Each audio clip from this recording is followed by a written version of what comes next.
بسم اللہ الرحمن الرحیم۔ السلام علیکم۔ جاوید بیوہ ماں کا اکلوتا بیٹا تھا۔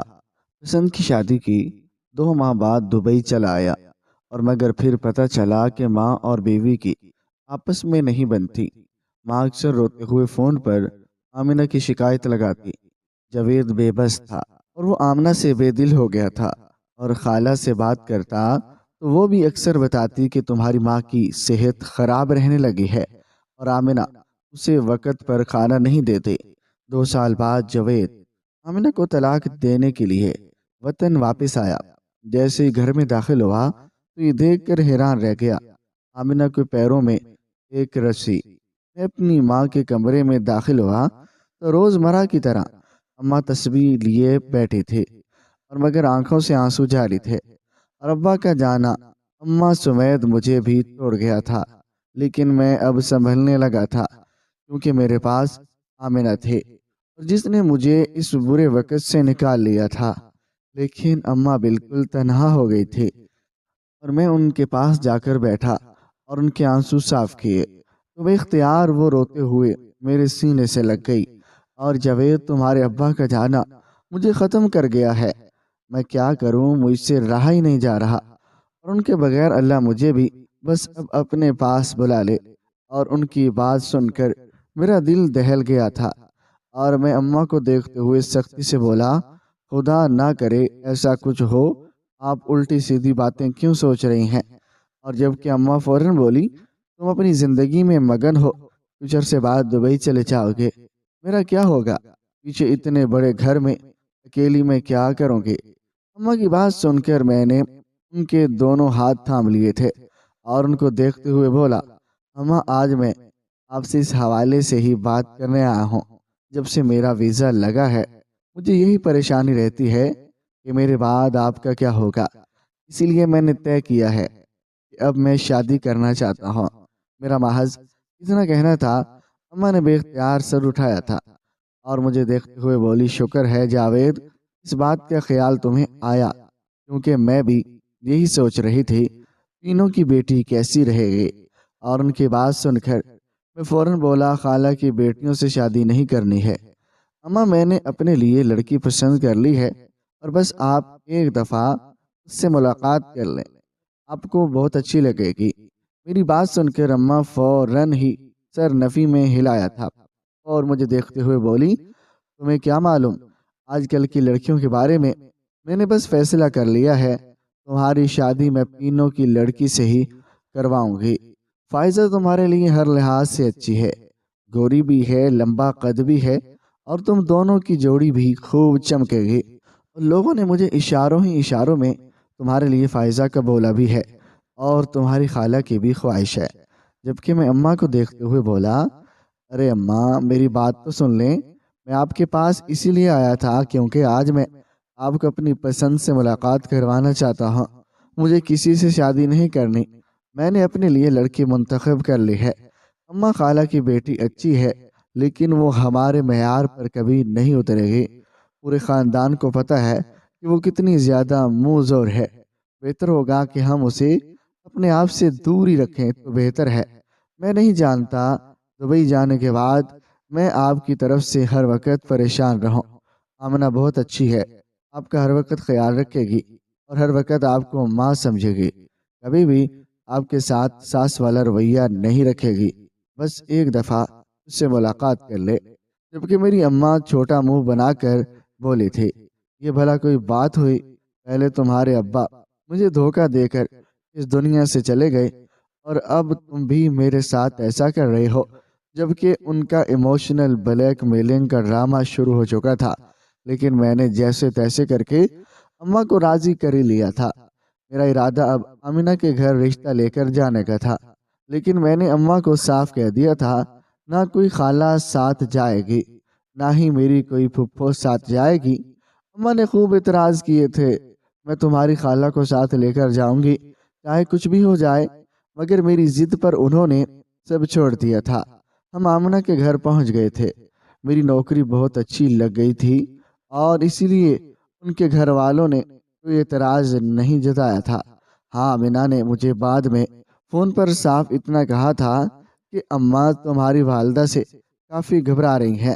مجھے معلوم تھا یہ بات لازمی اٹھے گی، کیونکہ اماں کا رویہ وہاں پر بہت ہی خراب رہا تھا، اور انہوں نے سارا ٹائم منہ بنائے رکھا تھا اور چائے تک کو ہاتھ نہیں لگایا تھا، اور گھر آ کر بھی انہوں نے خوب شور ڈالا تھا، تمہاری آمنہ سے زیادہ خوبصورت تو میری فائزہ ہے۔ لیکن میں نے کسی کی بات نہیں سنی تھی، اور چھٹ منگنی تے پٹ گیا، اور میں نے بھی رچا ہی لیا تھا، اور یہی میری زندگی کی سب سے بڑی غلطی ثابت ہوئی تھی۔ اور وہ دھیرے دھیرے گزرتا جا رہا تھا وقت، اور میرے سامنے اماں کا رویہ بہت اچھا ہوتا تھا، لیکن جب میں واپس آتا تھا تو میری بیوی اکثر مجھ سے شکایت کرتی تھی، آپ کی والدہ بہت سخت مزاج ہیں، آپ ان سے صرف اتنا کہیں کہ مجھے تانے نہ دیا کریں، باقی میں ان کی ہر بات خاموشی سے برداشت کر لوں گے۔ اور یہی ایک بات مجھے پریشان کرتی ہے، کیونکہ میرے سامنے اماں اس کو بیٹی لاڈو گڑیا بول کر پکارتی تھی، اور میرے پیچھے نہ جانے کیوں مجھے آمنہ میں کچھ خراب ہی نظر نہیں آئی تھی، اور کیا پتا ہے وہ مجھے الگ کرنا چاہتے ہو، کیونکہ اس کی اماں میں میری والدہ کو بالکل پسند نہیں کرتی تھی۔ اور اس بات کا اظہار آمنہ کی والدہ نے کئی بار میرے منہ پر ہی کر دیا تھا، اور جس کی وجہ سے میری آمنہ سے ایک دو بار لڑائی بھی ہو گئی تھی۔ میری ماں کیسی بھی تھی، لیکن وہ میرے لیے میرا سب کچھ تھی، اور میں اپنے باپ کو کھو چکا تھا، اب ماں کو کھو دینے کا تصور بھی میں پیدا نہیں کر سکتا تھا۔ وقت اور تیزی سے گزار رہا تھا، اور 2 مہینے کا وقت اس طرح بیت گیا مجھے کچھ پتہ ہی نہیں چلا تھا۔ آج میں دبئی جا رہا تھا، میری نوکری بہت اچھی جگہ پر لگی تھی، پیسے بہت اچھے ملنے تھے، میں پاکستان میں رہ کر نہ اپنی بیوی کا گزارا کر سکتا تھا اور نہ ہی اپنی ماں کا۔ پہلے بابا حیات تھے تو مجھے کسی بھی چیز کی پرواہ نہیں تھی، ہر وقت مجھے سکون رہتا تھا کہ ابا سب سنبھال لیں گے، لیکن اب ابا کی جگہ میں آ گیا تھا، اور اسی لیے مجھے ہر ایک چیز کو پرکھ کر چلنا تھا۔ اور ایئرپورٹ پر آمنہ میرے گلے سے لگ کر خوب روئی تھی، اور مجھ سے خوب منت کی تھی کہ میں تھوڑے میں گزارا کر لوں گی، آپ مجھے چھوڑ کر نہ جائیے، اور آپ کے بغیر نہیں رہ سکتی، اب کیوں میری بات نہیں سمجھ رہے؟ جبکہ میں اس کو سمجھا سمجھا کر تھک گیا تھا، تمہاری طرح میں بھی مجبور ہوں، میں نہیں رک سکتا، اگر میں یہاں ٹھہرا تو ہم روٹی روٹی کے محتاج ہو جائیں گے۔ جبکہ اماں نے مجھے ڈھیروں ڈھیر دعائیں دے کر رخصت کیا تھا، ان کا کہنا تھا کہ اگر پیسہ جیب میں ہوگا تب ہی ہم کچھ کر سکتے ہیں۔ آمنہ کے آ جانے سے انہیں یہ سہارا مل گیا تھا، اور اب اکیلی وہ گھر میں نہیں ہوں گی، اور ان دونوں کو خدا حافظ کہہ کر میں دبئی کے لیے پرواز کر گیا تھا، اور اس بات سے بے خبر کہ میری یہ پرواز میرے لیے کتنی بڑی آزمائش کھڑی کرنے والی ہے۔ دبئی ایئرپورٹ پر قدم رکھتے ہی میرے لیے وہاں گاڑی آ چکی تھی، اور مجھے سیدھا میری کمپنی پہنچایا گیا تھا، اور میری حالت کافی خراب ہو رہی تھی۔ شروعات سے ہی میں دور کا سفر کرنے کا عادی نہیں تھا، اور اب اتنا لمبا سفر کر کے میں یہاں آیا تھا، میری کمر اب تختہ ہو گئی تھی۔ اور سب سے پہلے میں مینیجر سے ملا تھا، اور اس نے مجھے کچھ کام کے اصول سمجھائے تھے، اور پھر کمرے کی چابی اور کمپنی کا کارڈ مجھے تھماتے ہوئے بولے، کل سے آپ کی جوائننگ دینی ہے، اور کام کے اندر بالکل بھی کوتاہی نہیں ہونی چاہیے، اور یہاں پر ایک ایک چیز بہت ہی سخت ہے، آپ کو ہر اصول کی پابندی کرنی ہوگی، اگر آپ وقت سے نہ پہنچے تو آپ نے ہر کام میں دیر کی تو آپ کو یہاں سے نکال دیا جائے گا۔ جبکہ میں کچھ نہیں بولا تھا، اور میں اپنے کوارٹر کی طرف بڑھ گیا تھا، مختصر مسافت طے کر کے میں اپنے روم میں پہنچا تو میں نے بے اختیار سکون کا سانس خارج کیا تھا، اور اپنا سامان وغیرہ الماری میں رکھ کر میں نے جوتے اتارے تھے، اور اپنا موبائل لے کر میں بیٹھ گیا تھا۔ دھڑکتے دل کے ساتھ میں نے اپنی ماں کو فون لگایا تھا، پہلا حق وہ رکھتی تھی کیونکہ انہوں نے مجھے جنم دیا تھا، اور انہیں فون کر کے میں نے اطلاع دے دی تھی کہ میں ساتھ خیریت سے یہاں پہنچ گیا ہوں۔ چند لمحوں بعد میں نے اپنی بیوی کو فون لگایا تھا، مگر دوسری طرف سے اس کا فون بھی بند جا رہا تھا، اور میں تھوڑی حیران ہوا، اور بھلا یہ کیا حرکت ہوئی، اور میں نے دوبارہ فون لگایا تھا، لیکن اس بار بھی فون بند تھا، اور میں نے اپنی ماں کو ہی فون لگایا، اور انہوں نے فوراً کال ریسیو کر لی تھی، اور میں جلدی بولا، اماں آمینہ کہاں پر ہے؟ اور اس کو بلائیں، مجھے اس سے بات کرنی ہے اور اس کو بھی اطلاع دینی ہے۔ اس کو فون کر رہا ہوں تو وہ کال ریسیو ہی نہیں کر رہی، جبکہ اماں ابو مناتے ہوئے بولی، تمہاری بیوی ایئرپورٹ سے ہی اپنی ماں کے ساتھ اس کے گھر چلی گئی۔ اور میں نے اتنا روکا، بیٹا آج نہ جاؤ، میں تنہا ہو جاؤں گی، لیکن تمہاری بیوی نے میری ایک بات نہیں سنی اور بلکہ غصے سے بول کر گئی ہے کہ میرا دماغ خراب کرنے کی ضرورت نہیں ہے، میں صرف اور صرف اپنے شوہر کی وجہ سے اس گھر میں رہ رہی تھی اور اب میں زیادہ تر اپنی ماں کے گھر ہی رہوں گی۔ جبکہ میں فوراً بولا، نہیں ایسا نہیں، میں نے آمنہ سے بات کی تھی، اس نے کہا تھا کہ وہ آپ کے ساتھ ہی زیادہ سے زیادہ ٹائم گزارنے کی کوشش کرے گی اور آپ کو بالکل اکیلا محسوس نہیں ہونے دے گی۔ جبکہ وہ روتے ہوئے بولی، مجھے بوڑھی کا تو کسی کو خیال ہی نہیں ہے، صرف شوہر کے سامنے اسے اچھا بننا تھا اور وہ بن گئی۔ اب تمہاری پیٹھ پیچھے وہ مجھے پکنی کا ناچ نچائے گی، اور خدا کا شکر ہے جو میری بہن میرے پاس ہی رہتی ہے، ورنہ نہ جانے میرے ساتھ کیا ہو جاتا۔ میری فائزہ آئی ہوئی ہے اور اسی نے ہی مجھے ابھی کھانا وغیرہ بھی بنا کر دیا ہے۔ چل اب میں بعد میں بات کرتے ہوں، اور تو اپنا خیال رکھیو، اور اس لڑکی کی طرف سے بالکل بھی ٹینشن لینے کی ضرورت نہیں ہے، میں زیادہ اس کو اپنے سر پر سوار نہیں کروں گی۔ جبکہ میں نے جی اماں بول کر فون رکھ دیا تھا، لیکن میں تعجب کا شکار ہو چکا تھا۔ اماں ایسا کیسے کر سکتی تھی؟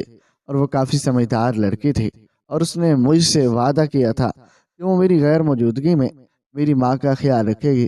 لیکن بھلا یہ کیسا خیال ہوا؟ اور کافی دیر تک میں بیٹھا اسی بارے میں سوچتا رہا تھا، حالانکہ مجھے بہت شدید نیند آ رہی تھی، لیکن اب نیند کہیں کھو گئی تھی۔ کافی دیر میں اسی مسئلے کو سوچتا رہا تھا اور پھر سر جھڑک کر میں لیٹ گیا تھا۔ نہ میں پاکستان میں موجود تھا اور نہ اب میں وہاں کچھ کر سکتا تھا۔ فی الحال مجھے اپنی نوکری پر ہی دھیان دینا تھا۔ وقت دھیرے دھیرے گزرتا جا رہا تھا۔ اگلی صبح کا سورج امیدوں کے ساتھ روشن ہوا تھا، اور میں بیدار ہوا تو سامنے ہی میرا یونیفارم اور ناشتہ رکھا ہوا تھا۔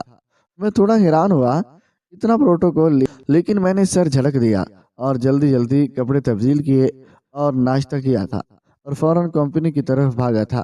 آج میں وقت سے نہیں پہنچ پایا تھا اور دیر سے جاگنے کی وجہ سے میں لیٹ ہو گیا تھا، اور میں کمپنی کی حدود میں داخل ہوا تو فوراً ہی مینیجر میرے سر پر سوار ہو گیا تھا۔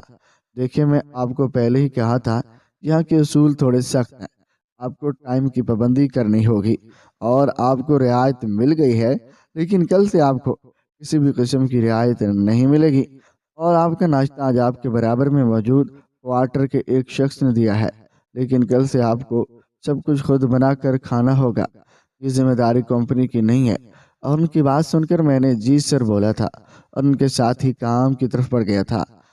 وہ مجھے چھوٹی چھوٹی باتیں سمجھا رہے تھے اور کام مجھے بہت اچھے طریقے سے آتا تھا، لیکن بس کچھ چیزیں تھیں جو سمجھنے والی تھی، اور تھوڑی بہت اصول اور تھوڑا بہت طریقہ سمجھا کر وہ چلے گئے تھے، اور میں اب خاموشی سے اپنے کام میں مگن ہو گیا تھا۔ رفتہ رفتہ وقت بیت رہا تھا اور دوپہر کے وقت سب کھانے کے لیے کینٹین کی طرف جا چکے تھے، اور میں نے بھی وہیں کی راہ لی تھی۔ بھوک سے میری بھی جان نکل رہی تھی۔ ابھی میں ٹیبل پر کھانا لے کر بیٹھا ہی تھا جب میرا موبائل فون بجا تھا، اور میں نے موبائل نکال کر دیکھا تو سامنے میری بیوی کا فون آ رہا تھا۔ میں نے فوراً اس کی کال ریسیو کی تھی، اور میں کچھ کہتا اس سے پہلے ہی وہ روتے ہوئے بولی، آپ کہاں چھوڑ کر چلے گئے مجھے؟ اب کب واپس آئیں گے؟ جبکہ میں فوراً بولا، کہاں پر ہو تم؟ اور تم کس کی اجازت سے اپنی امی کے گھر گئی تھی؟ دیکھو، بے شک میں یہاں باہر ممالک بیٹھا ہوا ہوں، لیکن تم میری اجازت کے بغیر کوئی کام نہیں کرو گی۔ تم میری ملکیت ہو، میری بیوی ہو، اسی لیے بہتر ہو کہ اپنی حدود یاد رکھو۔ میں نے بنا سوچے سمجھے اور بنا کوئی سوال کیے اسے اچھی خاصی سنا دی، اور وہ کچھ کہتی اس سے پہلے ہی میں بولا، اور ہاں، میری ماں کا خیال رکھنا تمہاری ذمہ داری ہے۔ تم نے مجھ سے وعدہ کیا تھا، تم ان کی ذمہ داری بھرپور طریقے سے اٹھاؤ گی، ورنہ آمینہ تم جانتی ہو کہ میں ابھی شادی نہیں کرنا چاہتا تھا۔ میں نے شادی صرف اور صرف اپنی ماں کی وجہ سے ہی کی ہے، اور وہ بوڑھی ہیں، میرے پیچھے سے وہ کیسے رہیں گی؟ تم میرے جسم کا حصہ ہو، تم پر لازم کہ تم میرے گھر والوں کی بھی فکر کرو۔ جبکہ وہ محض اتنا بولی تھی، میں آپ کو کبھی معاف نہیں کروں گی، آپ نے میرے ساتھ بہت بڑا دھوکہ کیا ہے، وہ مزید کچھ کہتے ہی اس سے پہلے ہی لائن کٹ گئی تھے، جبکہ میرے ماتھے پر بے اختیار بل پڑے تھے کہ وہ کیا بول رہی ہے، اس قسم کا دھوکہ میں نے کیا کیا ہے؟ بلکہ دھوکہ تو اس نے میرے ساتھ کیا تھا، وعدہ کر کے وہ مکر گئی تھے، اور اس نے میرا دل توڑا تھا، اور اس نے مجھے مایوس کیا تھا، اور فی الحال میں نے سر جھٹک دیا، اور میں یہی سمجھتا تھا کہ یہ لڑکیوں کی عادت ہوتی ہے، غلطی خود کرتی ہیں اور وکٹم بھی خود ہی بن جاتی ہے۔ میں نے خاموشی سے کھانا کھایا اور واپس اپنے کام میں مگن ہو گیا تھا۔ وقت دھیرے دھیرے گزرتا جا رہا تھا اور مجھے یہاں پر آئے ہوئے 2 ہفتے بیت گئے تھے، لیکن اس 2 ہفتوں کے درمیان میری ٹھیک طرح سے آمنہ سے بات نہیں ہو رہی تھی، اور جب بھی میں اس سے بات کرتا یا تو وہ رو رہی ہوتی اور یا پھر مجھے صرف اتنا کہتی کہ آپ نے میرے ساتھ اچھا نہیں کیا، میں آپ کا یہ دھوکہ زندگی بھر نہیں بھولوں گی، آپ نے میری پوری زندگی تباہ کی ہے۔ کیونکہ میں اس بات کو سمجھ نہ پا رہا تھا، نہ میں نے اس بات کا دھوکہ دیا ہے۔ میں نے شادی سے پہلے ہی اس کو بتا دیا تھا کہ میں دبئی جاؤں گا، اور اس نے کوئی اعتراض نہیں جتایا تھا، اور اس نے کہا تھا کہ ہاں، میں آپ کے ساتھ ہر قدم پر کھڑے ہوں، آپ جائیں، پیچھے سے آپ کی ماں کا خیال بھی رکھوں گی اور آپ کے گھر والوں کو سنبھالوں گی۔ لیکن اب سب کچھ الٹ ہو رہا تھا، اور نہ وہ میری ماں کا خیال رکھ رہی تھی اور نہ ہی میرے گھر والوں کو سنبھال رہی تھی، بلکہ اماں کا کہنا تھا کہ وہ یہاں رہتی ہی نہیں ہے، اور وہ ہر وقت اپنی ماں کے گھر ہی پڑی رہتی ہے اور بس ایک چکر لگا لیتی ہے، زیادہ سے زیادہ اپنا سامان لے کر چلی جاتی ہے۔ اور اماں کی طرف سے مجھے اب ہر وقت پریشانی رہنے لگی تھی۔ آج بھی اماں کا روتے ہوئے فون آیا تھا، تیری بیوی نے مجھے خوب لعن طعن کیا ہے۔ میں نے صرف اس سے اتنا ہی کہا تھا کہ بیٹا تم نہیں جاؤ، اتنا اپنی ماں کے گھر رہو گے، تھوڑا بہت سسرال میں بھی وقت گزار لو۔ اور اس نے مجھے کھڑی کھڑی سنا دی، آپ میرے معاملات میں دخل اندازی نہ کریں، یہ میری زندگی ہے، اور جب میرے شوہر کو کوئی اعتراض نہیں تو آپ کون ہوتی ہیں؟ جبکہ میں فوراً بولا، اماں میں نے بہت اعتراض جتایا ہے لیکن وہ سنتی نہیں ہے۔ لیکن میری ماں صرف اتنا ہی بولی، تم اپنی بیوی سے اپنا دل مت خراب کرو، لیکن اس کو سمجھاؤ کہ وہ اس کی ماں کا گھر ہے، اب اس کی شادی ہو چکی ہے اور اسے اپنی زندگی اب سسرال میں ہی گزارنی ہے۔ وقت اور گزرنے لگا تھا، میری بیوی زیادہ مجھے منہ ہی نہیں لگاتے تھے، میں گھنٹوں اس کو فون کرتا رہتا تھا، مگر دوسری طرف سے یا تو فون بند ہوتا تھا اور یا پھر کال ریسیو کی ہی نہیں جاتے تھے، اور اگر غلطی سے فون اٹھا بھی لیا جاتا تو صرف اتنا کہہ کر وہ فون رکھ دیتی تھی کہ میں تھک گئی ہوں اور بعد میں بات کروں گی، اب مجھے پریشان نہ کریں۔ اور یہاں بات مجھے حیران کر رہی تھی، جب تک میں وہاں تھا وہ مجھ پر واری جا رہی تھی، اور اب جس طرح وہ مجھ سے جان چھڑا رہی تھی، اور یہ باتیں میرا ذہن خراب کر رہی تھی۔ نہ جانے کیوں اب مجھے اپنی ماں کی مزید فکر ستانے لگی تھی، اور آمنہ کی بھی ٹینشن ہوتی تھی۔ لیکن وہ جوان تھی، سمجھدار تھی، اس کا ایک پورا خاندان تھا، وہ سب آمنہ کو سنبھال سکتے تھے، لیکن میری ماں بوڑھی تھی اور وہاں صرف ایک خالہ ہی تھی جو اماں کی دیکھ بھال کرتی تھی۔ میں نے آج خالہ سے سلام دعا کرنے کے لیے فون کیا تو دوسری طرف سے انہوں نے چھوٹتے ہی میری بیوی کی برائیاں شروع کر دی تھی۔ ارے جاوید، تم کس لڑکی کو بیاہ کر لے آئے ہو؟ اس نے تمہاری ماں کا جینا حرام کر دیا ہے، وہ لڑکی نہیں عذاب ہے، تم فوراً اس لڑکی سے اپنی آپ جان چھڑوا لو، تمہاری ماں کی صحت دن بدن خراب ہوتی جا رہی ہے۔ جبکہ خالہ کی باتیں سن کر میں مزید پریشان ہو گیا تھا۔ ایک لمحے کے لیے میرے دل میں یہ خیال بھی آتا تھا کہ کہیں اماں جھوٹ تو نہیں بول رہی، خالہ بھی تو ان کی بہن ہے، اور خالہ اور اپنی بیٹی سے میری شادی کروانا چاہتے تھے۔ لیکن پھر میں یہ سوچتا کہ اماں میرا بسا بسایا گھر کیوں خراب کریں گی؟ میں ان کا بیٹا ہی ہوں اور وہ مجھ سے محبت کرتی ہیں، اور بھلا ایک ماں اپنی اولاد کے ساتھ ایسا کیوں کرے گی؟ مگر کہتے ہیں نا، جب سوچ خراب ہو جائے اور دماغ خراب کرنے والے ارد گرد آ جائیں تو انسان کچھ بھی کر لے، دماغ خراب ہوتا ہی ہے۔ آج معمول کا ہی دن تھا اور میں اپنے کوارٹر میں بیٹھا ہوا تھا، اور جب اوپر سے کال آئے تھے کہ سب کو میٹنگ روم میں بلایا جا رہا ہے اور جو نیو سٹاف آئے ہیں اور ان کی ایک میٹنگ ہے، میں فوراً تیار ہو کر میٹنگ روم میں پہنچ گیا تھا، اور وہاں مجھ جیسے کافی سارے کینڈیڈیٹ آئے ہوئے تھے۔ بات چیت کے بعد فیصلہ یہ ہوا کہ جو لوگ گھر جانا چاہتے ہیں چھٹی پر بجائے، اور جو لوگ یہاں رہنا چاہتے ہیں انہیں بونس ملے گا، میں نے فوراً ہی ان سے کہا کہ مجھے گھر جانا ہے، مجھے میری فیملی سے ملنا ہے، کیونکہ مجھے آمنہ سے بات کرنے تھے اور میں اس طرح اپنی فیملی کو نہیں چھوڑ سکتا تھا۔ کافی سارے لوگوں نے بونس کا انتخاب کیا تھا، لیکن میں فوراً ہی کھڑا ہو گیا تھا۔ میری ٹکٹ، ویزا سب کچھ کروایا گیا تھا اور میں ٹھیک 1 ہفتے کے اندر اندر واپس آ گیا تھا۔ اور میں نے یہ بات کسی کو نہیں بتائی تھی، کیونکہ میں سب کو سرپرائز کرنا چاہتا تھا، لیکن میں جانتا ہی نہیں تھا کہ یہاں آ کر میں خود سرپرائز ہو جاؤں گا۔ ایئرپورٹ سے میں نے اپنے لیے ٹیکسی بک کروائی تھی اور سیدھا گھر آ گیا تھا، لیکن جیسے ہی میں گھر میں داخل ہوا، سامنے کا منظر دیکھ میری اپنی سانس تک رک چکا تھا۔ جس طرح کے خیالات میرے دماغ میں آتے تھے وہ غلط نہیں تھے۔ انسان کی جھوٹی ہانسی بھی اسے بہت کچھ آگاہی دے رہی ہوتی ہے۔ میری بیوی میری ماں کے تخت کے پاس زمین پر بیٹھی ہوئی تھی، اس کے پاؤں میں رسی باندھی ہوئی تھی اور ایک ہاتھ زنجیر سے اماں کے تخت کے ساتھ باندھا ہوا تھا، جبکہ میری ماں خالہ اور اس کی بیٹی کے ساتھ بیٹھی ہنس رہی تھی۔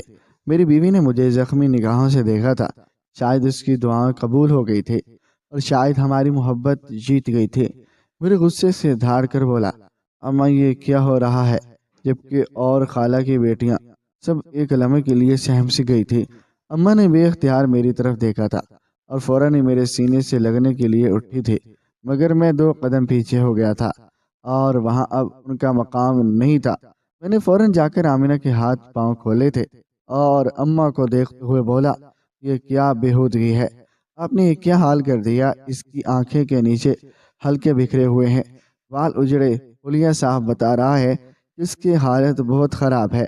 میری نگاہ جیسے ہی اس کے پیٹ پر گئی اور میرا دل مزید دھک سے رہ گیا تھا، اور وہ حاملہ تھی، یعنی میں باپ بننے والا تھا، اور میری بیوی کی حالت اس کنڈیشن میں ایسی کی ہوئی تھی، اور میں نے بس ایک ہی زخمی نگاہ اپنی ماں پر ڈالے تھے اور اپنی بیوی کو لیے کمرے میں آ گیا تھا، اور کمرے میں آتے ہی وہ میرے سینے سے لگ کر بلک بلک کر رہی تھی، جبکہ میں نے اس سے خوب معافیاں مانگی تھی اور میں تمہاری تکلیف سمجھ ہی نہیں پایا، اور وہاں بیٹھ کر میں سکون میں رہا کہ تم غلط کر رہی ہو، لیکن میں غلط تھا، میری سوچ گھٹیا تھی، مجھے معاف کر دو آمنہ، میں تمہارے پاؤں پکڑتا ہوں۔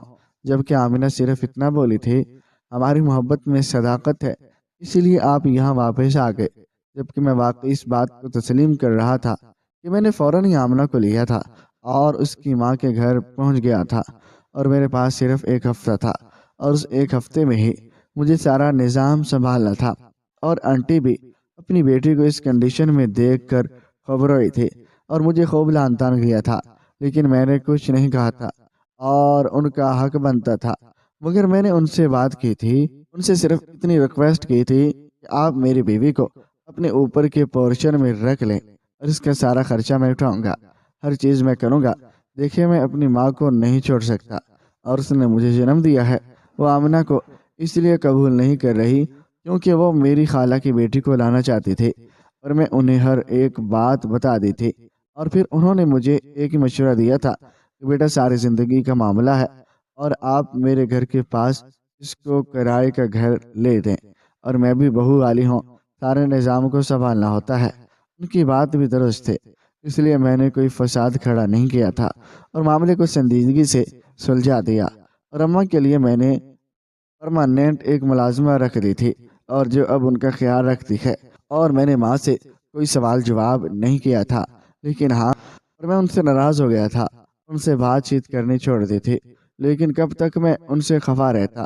وہ میری اماں تھی اور میں ان سے دور نہیں رہ سکتا تھا، لیکن میں نے اپنی پوری زندگی میں ایک ہی سبق سیکھا ہے، کبھی بھی سنے سنائے پر یقین نہیں کرنا چاہیے، ہمیشہ دیکھو، پرکھو اور پھر فیصلہ لو، تاکہ تمہاری زندگی محفوظ رہے۔ ناظرین، آپ کو آج کی ہماری یہ کہانی کیسے لگی؟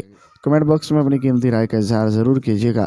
ویڈیو پسند آئی تو ویڈیو کو لائک اور چینل کو سبسکرائب